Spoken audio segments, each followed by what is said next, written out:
chasing is not an aspirational ideal. No one should be chasing. Am I acting in this way towards this woman because she deserves it?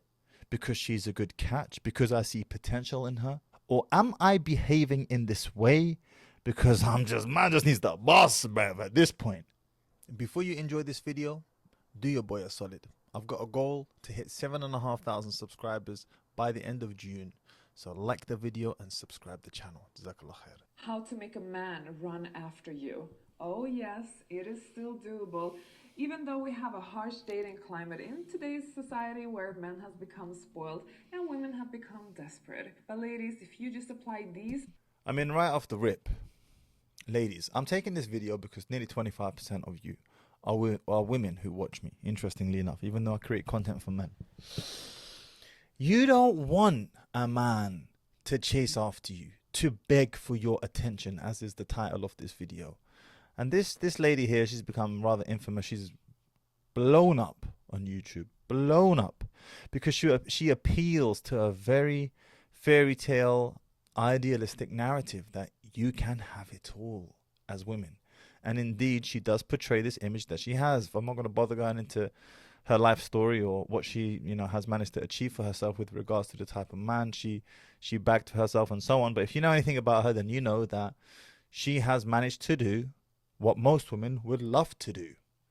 But you don't want a man to beg for your attention, because when he does, you lose interest. It is not in your best interest, and this is why there's a distinction that must be made. Women can say that they want what they want, but the bottom line is, a lot of the time, the things they say they want are the very things that cause them to become repulsed and put off by you. And the flip side to that is that there are a number of things that they don't like and they will never admit to wanting, but secretly it gets their juices going. Hence why you always see when women cheat, they tend to cheat on the arsehole type, with the arsehole type character. Whereas the guy that they have, the boyfriend or husband that they have, is a really nice dude. And therein was the problem. It didn't stimulate her juices, and that's why we don't listen to what they say, we watch what they do. Tips and tricks that I'm going to share with you, you will actually have men begging for your attention. Give me My strength. dear elegant ladies, welcome back to another video. This is a topic that we need to discuss because we have men around us, whether we are in a marriage, in a relationship, or we are single and looking. So I think the tips that I will be sharing with you today will be applicable regardless of your relationship status. And I do want to mention one important thing, because the media keeps writing that I'm a billionaire matchmaker. A lot of people keep thinking that I'm a dating coach. And even though I make videos on the subject of dating men, how to meet men, but also how to keep men, that doesn't mean that I'm a dating coach. It's just a topic that I enjoy talking about that is part of a lifestyle transformation. And ultimately, ladies, lifestyle transformation is what it is that I teach in my elite finishing school. So if you want to join... It's very interesting that she refers to the word lifestyle transformation repeatedly. Why? Why is that? Women are chasing a lifestyle before the man, generally speaking. They're chasing a lifestyle. There's a brilliant quote that I heard actually on the Fresh and Fit podcast with Jason Capital. And he said, women since time immemorial have found ways to meet their needs through a man. And this is not entirely blameworthy. When you are the weaker of the two sexes, physically weaker, you're physically inferior, you're the more vulnerable sex, you are bound to look for ways to increase your odds wherever you can. And if that means through a man, then so the hell be it. So I'm not here to judge, to call right and wrong and moralize. I'm just saying it is what it is, because they are the physically weaker sex.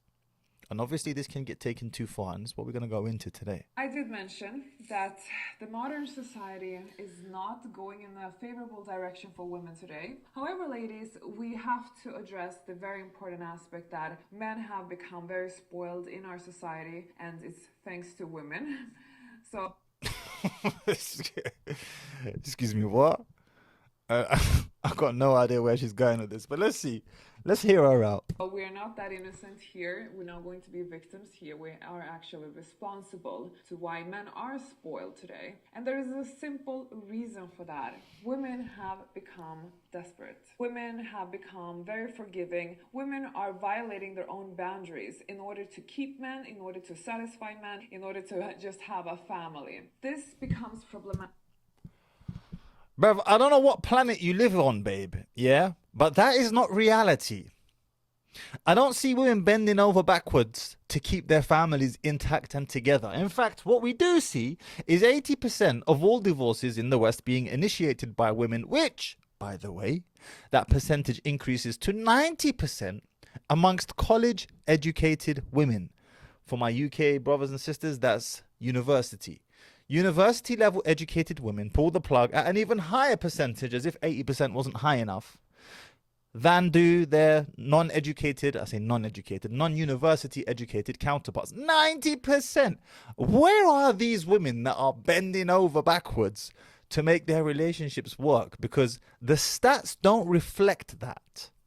Because one of the things that we as high caliber women we cannot afford is to violate our own boundaries, is to start flexing the initial message that we sent out, because majority of us, we are probably playing a little bit hard to get. But the problem is when we're not acting hard to get.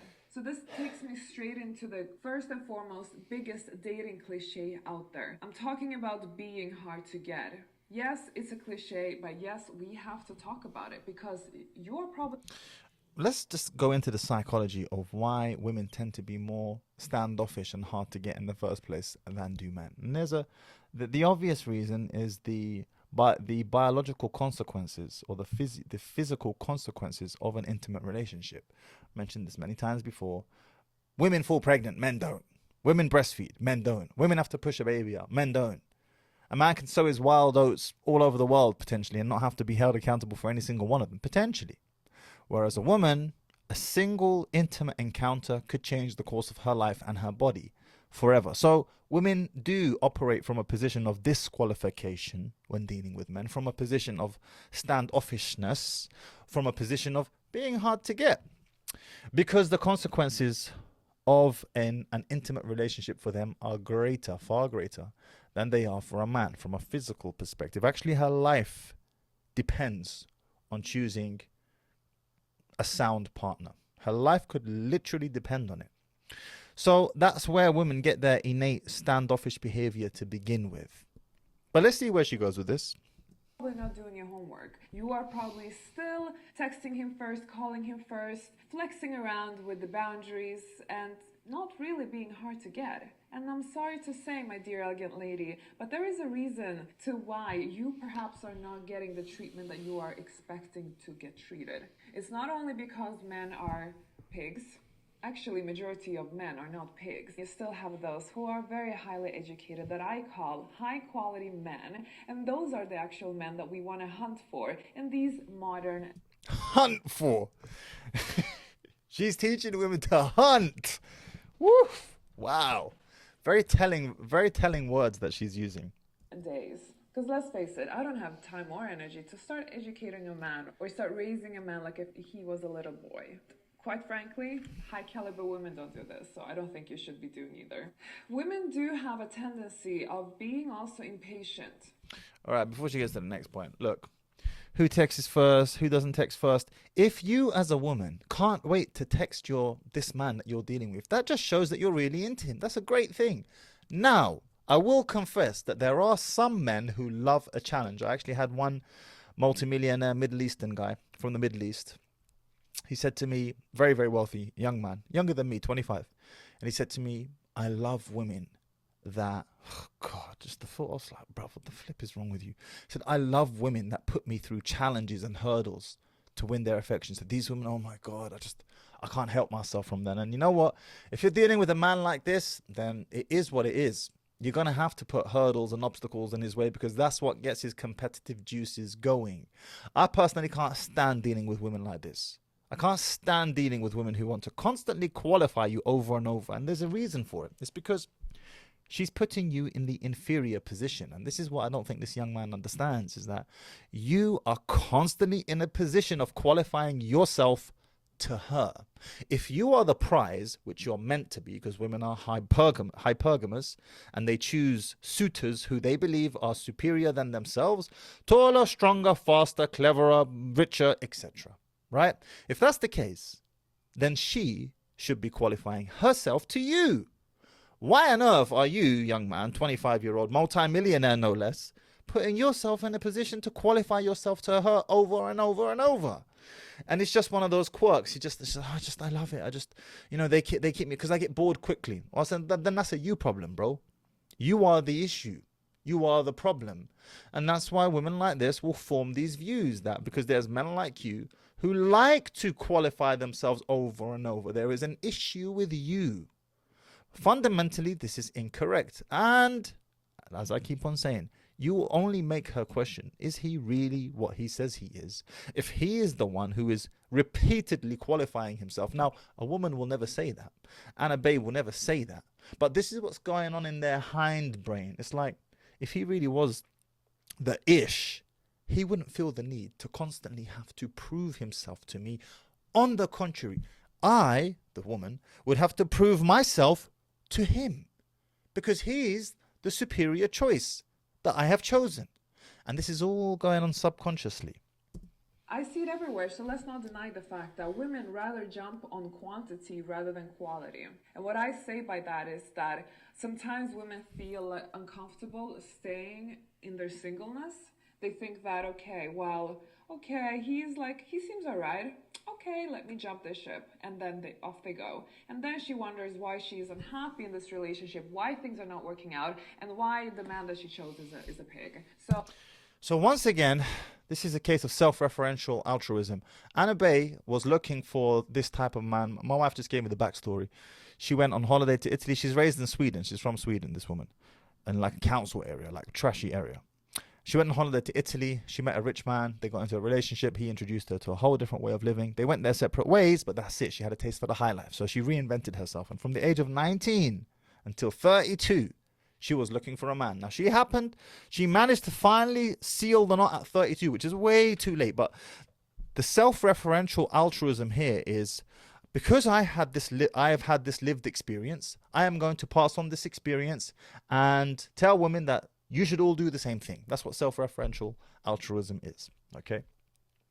And she is essentially telling you, hold on, because eventually the right guy will come. And this is just not true. What happens to most women is that they hold on, age out of the game, and then nobody's interested in them. Just because you, Anna Bay, managed to make it work for yourself at 32 years old, doesn't mean that that is the case for most women who are looking for this type of guy. This is awful advice. My advice to you is that if you find a guy and you are impressed by his character and his religion, firstly and foremostly, which is the advice of the Prophet ﷺ, and then after that you're happy with what you see, he seems to have good prospects for his future, he looks good, he's taking care of himself, things seem to be okay, go for it. Because let me tell you something. There will always be someone better than him for you. And there will always be someone better than you for him. How long are you going to play that game for? How long are you going to keep holding out? Because your sexual market value as a woman is on a timer. It's intrinsically related to your youth. Inextricably related to your youth. How long are you going to play that game for? There will always be someone better. You're never going to find the best man in the world for you. This is connected to the soulmate myth, to the soulmate fallacy. There's only one guy on this planet who's the one for me. And I have to hold out until I find him. BS. There's plenty of guys that would be just interchangeably could work just as well for you. This is why I don't agree with this mentality of I'm the best she can ever do. Bruv, relax yourself. Humble yourself. One question. How do you know? How do you know? I love that question. How do you know you're the best for her? You don't. Stop waffling. All right, this is an insecurity speaking. There is a better man than you for her, and there is a better woman than her for you. And that's okay, because we don't have to experiment and try and look for this person. There's no point. I'm happy with you. You're happy with me. Let's make it work. So I don't want any of that for my ladies. I want my ladies to be very selective ladies, to be choosing, to be taking their time, to be really testing the guy, seeing, is he really worth my time? Is he really worth my trust, my love, my energy, my efforts? A man has to prove this. A man has to earn this. When a man earns this and when he knows that it's a challenge, that's when you're being hard to get. You're not being hard. And you know what? She makes a valid point here. And that is, you see, she used the word challenge. You appeal to a man's competitive instinct, his testosterone-fueled competitive instinct, the desire to compete, which is a very masculine thing. And what she is doing is appealing to that nature. And if you don't watch out for it as a man, you will just naturally go into autopilot and start competing for her. But the problem is, men who compete for women, women are disinterested in them. Women are interested in the men who they have to compete for. They are the ones, those are the type of men that they want. So although what she is saying will work in that she will get a man's, most men's competitive juices going because they're not consciously aware of what's going on, the truth is she's not all that interested in him and she's not all that into him. That's the problem. So you might get the lifestyle, this guy, you know, he's multi-millionaire and beautiful lifestyle, but are you into him? Because no amount of money is going to fix that for you. None. Hard to get by just like not answering the phone once or texting him half an hour later instead of immediately. Ladies, that is not being hard to get. Men know those games from far. No, I will say to you that men don't really know any games. The average man doesn't know any game. He's got no game whatsoever. None at all. And these are games that women are familiar with. And women have had to develop because they are the physically weaker sex. They have developed strengths in other areas, and one of those is games. So no, men don't know anything about games for the most part. This is a strength that women excel in. Ladies, hard to get is a lifestyle. Hard to get is an energy that we transmit. You know that we are actually very lucky in the sense that physically and hormonally, we are actually not built desperately for men. Men are the opposite. They have their testosterone that are messing with their mind quite a lot, meaning that they need to hunt for women. They need to have their testosterone released and satisfied, meaning that they're actually physically desperate, whilst women are not physically desperate. I hate to say it, but she's absolutely bang on the money here. She is right on the money. Men are more physically desirous of women than women are of men. Hence the term post-nut clarity, or what I like to call pre-nut confusion. You might get the clarity post-nut, but pre-nut you are completely confused because all that cum inside your balls is just filling your brain.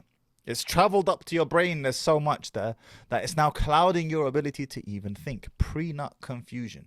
She's absolutely right. And this is where you as a man have to be cognizant of that. Am I acting in this way towards this woman because she deserves it? Because she's a good catch? Because I see potential in her? Or am I behaving in this way because man just needs the boss, bruv, at this point? You have to be able to separate the two. And I know it's hard, especially when you don't have that outlet.